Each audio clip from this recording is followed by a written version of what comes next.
Welcome to Toro Knows Cars, where cars, culture, and real talk meets. I am your host, Angel Toro, the Raging Bull, the low prices. We're talking horsepowers, crazy deals, and the kind of stories that should stay in the showroom but won't. So let's go. Well, welcome, Daphnes. For you that has been asking, who is this person in this first episode? Well, she's beautiful, right? She's actually my wife.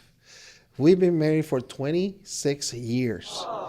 We have 5 kids and a granddaughter. Yes, this beautiful, handsome man is a grandpa.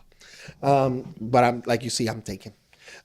Anyway, so she's gonna help me today so that I can introduce to you what this show is all about. Okay, we have more stuff in the future, but right now I just want you to know why are you going to listen to us. So Daphnes, go ahead, ask me questions. Hi, everyone. Thank you for listening. And the first question is why you started the podcast. Why did I start the podcast? Well, this podcast I started it because there's so much skepticism, so much of wrong information out there about car salesmen.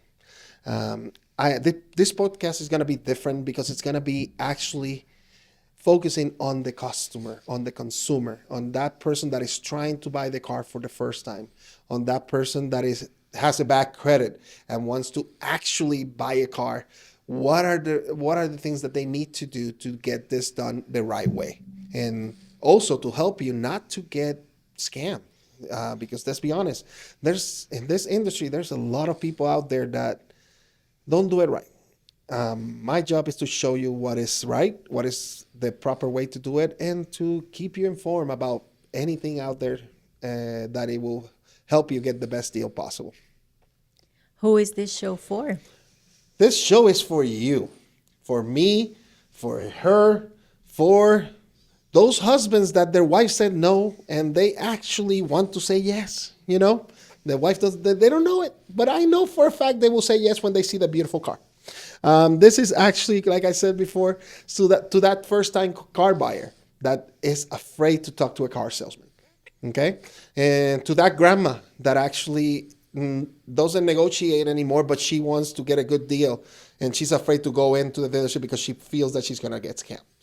That's who this podcast is for, to everyone that wants to buy a car. What makes this podcast different? Well, out there we are in the information era where you can find so many things at your fingertips, right? You can actually go online and search information about the features on a vehicle.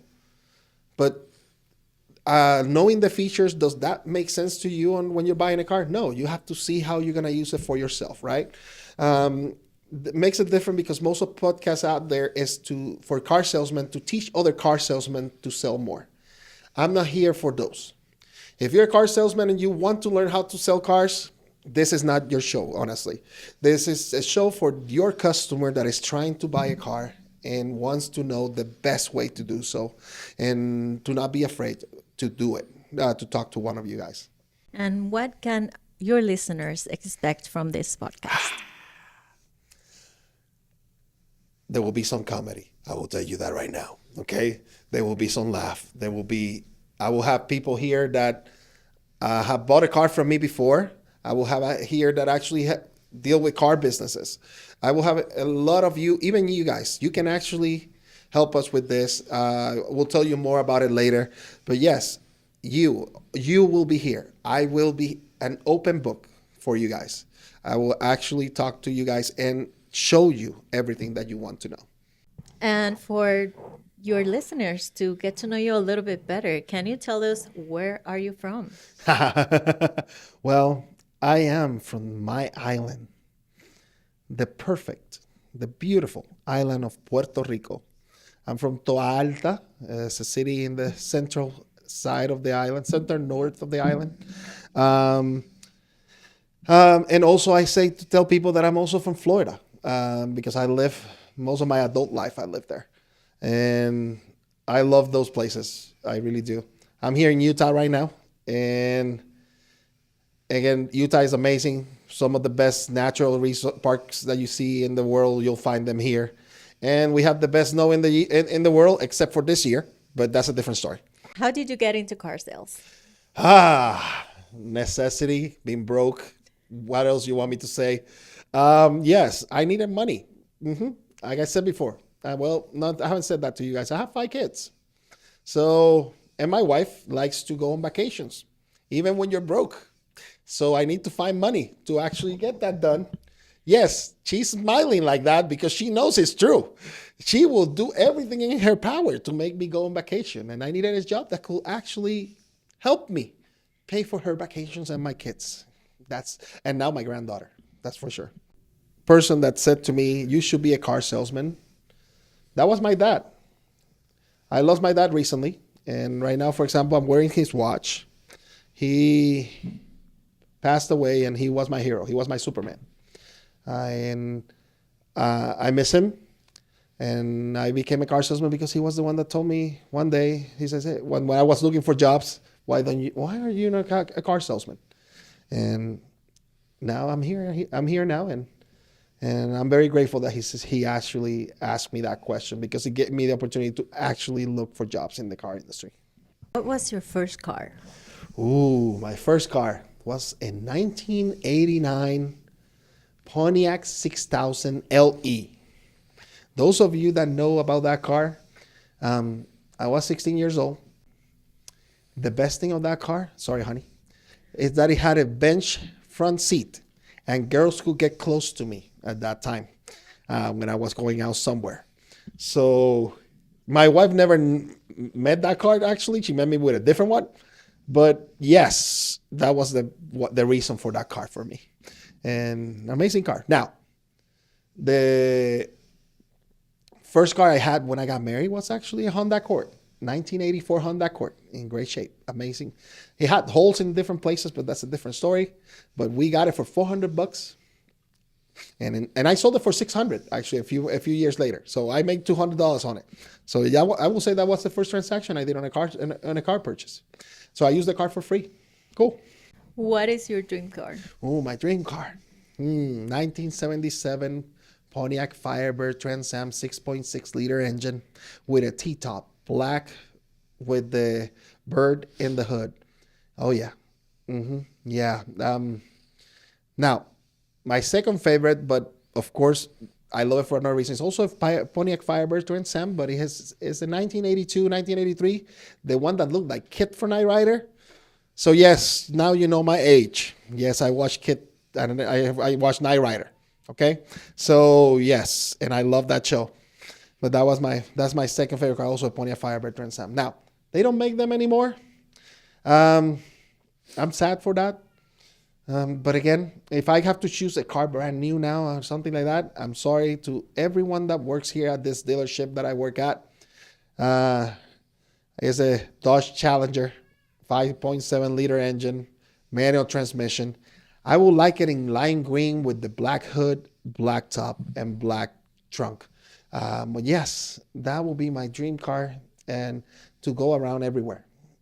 I don't need a Demon. I don't need a Scat Pack.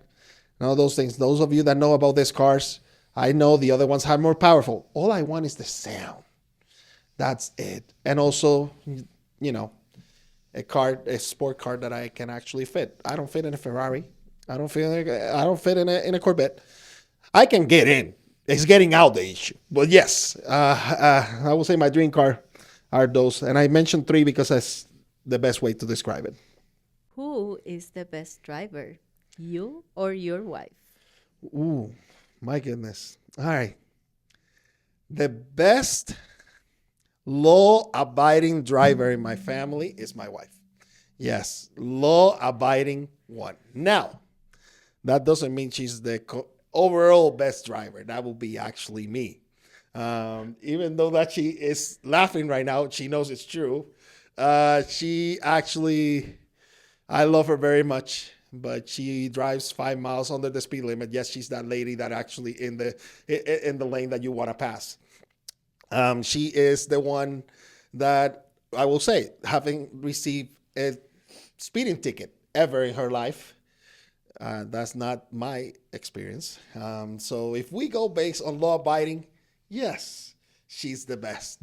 If you want to take 2 days to get to Vegas, she's the driver for you. But if it's regular driving, that's me. Yes. Would you agree with that, honey? Nope. I agree that I'm the best driver, yes. Can you share with us the funniest dealership moment?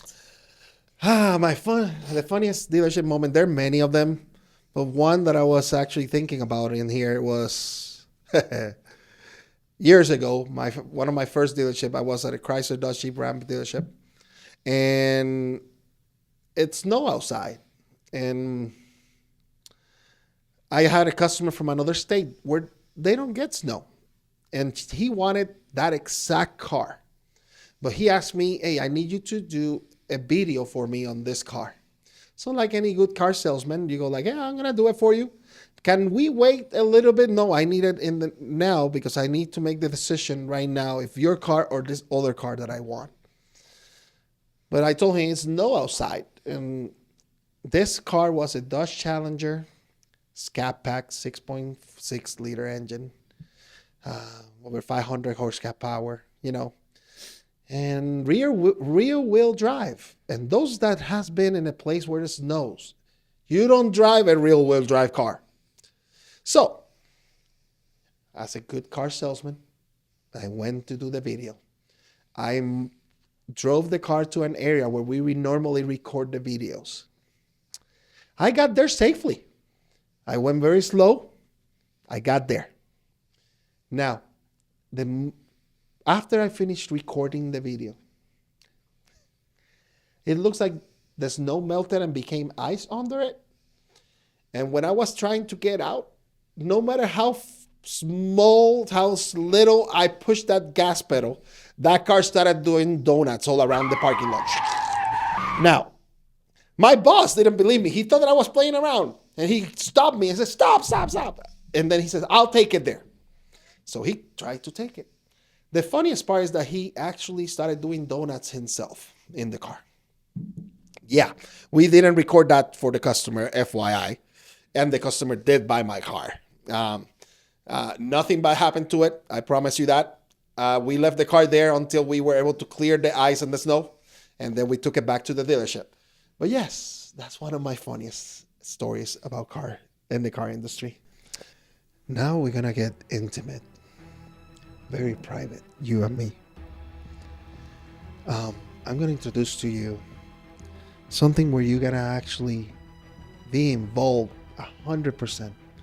It's going to be my push-up challenge. And let me explain to you what it is. This is an idea that my mom said that I should do, that I should involve the audience on it. I am going to I'm trying to lose weight. I know that you guys will say you're the most handsome and beautiful podcast host you ever seen. I know. Better looking than Joe Rogan, better looking than anyone that has a podcast out there. At least I know for a fact I'm better looking than The Undertaker. Now, I will tell you this. The way this is going to work is this way. I already started about a couple of days ago a diet because I need to lose some weight. And in the push-up challenge, I am going to do push-ups, but I need your help with this. Why? Let's say that I sell 30 cars in a month. I supposed to lose at least 30 pounds. If I sell 31, I have to do 5 push-ups for each car that I actually, that I don't sell or that I sell extra. Okay? So in other words, if I lose 20 pounds, I have to have at least 20 cars sold. Now, if I didn't lose 20 pounds, let's say I lost 10 and I sold 20 cars. We're talking about 10 times 5, that's 50 push-ups that I have to do for you guys. Now, there's going to be one or couple things by the end of the year. I will be skinnier, and you'll help me get there. And I'll be the most jacked podcast host that you have ever seen. Okay? And I need your help with that. I need you to keep me on my toes.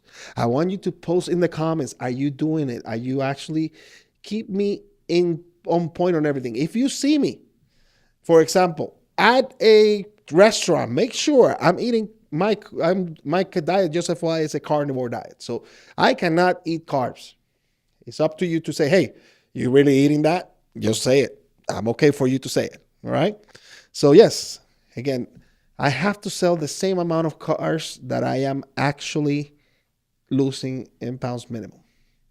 Whatever is the difference is push-up time, and you'll see it. We're going to bring a scale where you're going to see I'm going to be very vulnerable. Kaisa, who is our social media manager, she is actually going to record me stepping into that scale, and she's going to record the weight I have. Okay? And at the end of the month, we'll see that. And if I didn't sell the same amount of pounds that I lost, she'll record, but probably put it in a fast forward because I don't think you guys want to see me slowly doing 5 pushes for each car that I don't sell.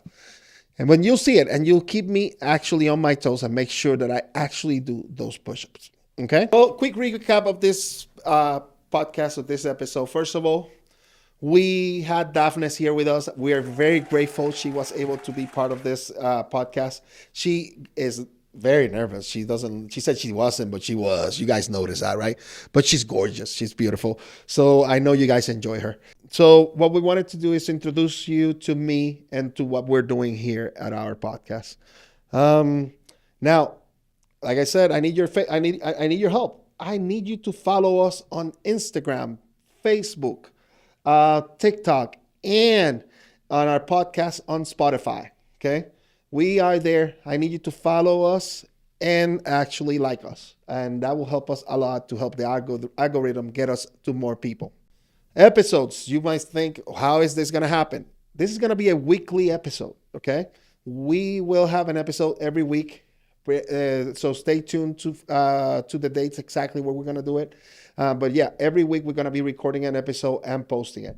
Even if I'm on vacation, I promise Kaisa, we will record something for you and actually put it on our podcast. My goal is to actually get to a point that I can actually go to any dealership around the world and see what's different in their culture or that dealership, so that we can help other customers around the world how to buy cars properly. I want to thank everyone, all of you, for listening, first of all. I want to thank Kaisa. I want to thank my son, Brad, that is here actually almost as a co-director and on the side. You haven't seen him, but he is actually here helping me. My wife, Daphnes, and where we are right now. I can't tell you where we are right now because, I'm going to have paparazzis following us. But yes, at least I can thank these people, and they know who they are. They let us be here recording this for you and get you guys informed. So stay tuned. If you have any questions about anything in the car industry, you can post it on our social media and under the podcast comments, anything like that. We'll be happy to answer those questions. We'll have an opportunity to do that in other episodes out there and answer all the questions you have about the car industry. Okay? Or even about me. I'm okay. I am an open book. You can ask me anything you want. Except politics. We don't talk politics in this podcast. That's one thing I will say right now, because I can get in trouble. I am not allowed to talk politics. So please don't bring that up. Stay tuned, and I will love to meet all of you. If you want to be part of our podcast, also message us on social media. We will be more than happy to have you actually as one of our guests and you asking us questions, and I will show you the back end of everything. The back scenes, what you think is hiding from you.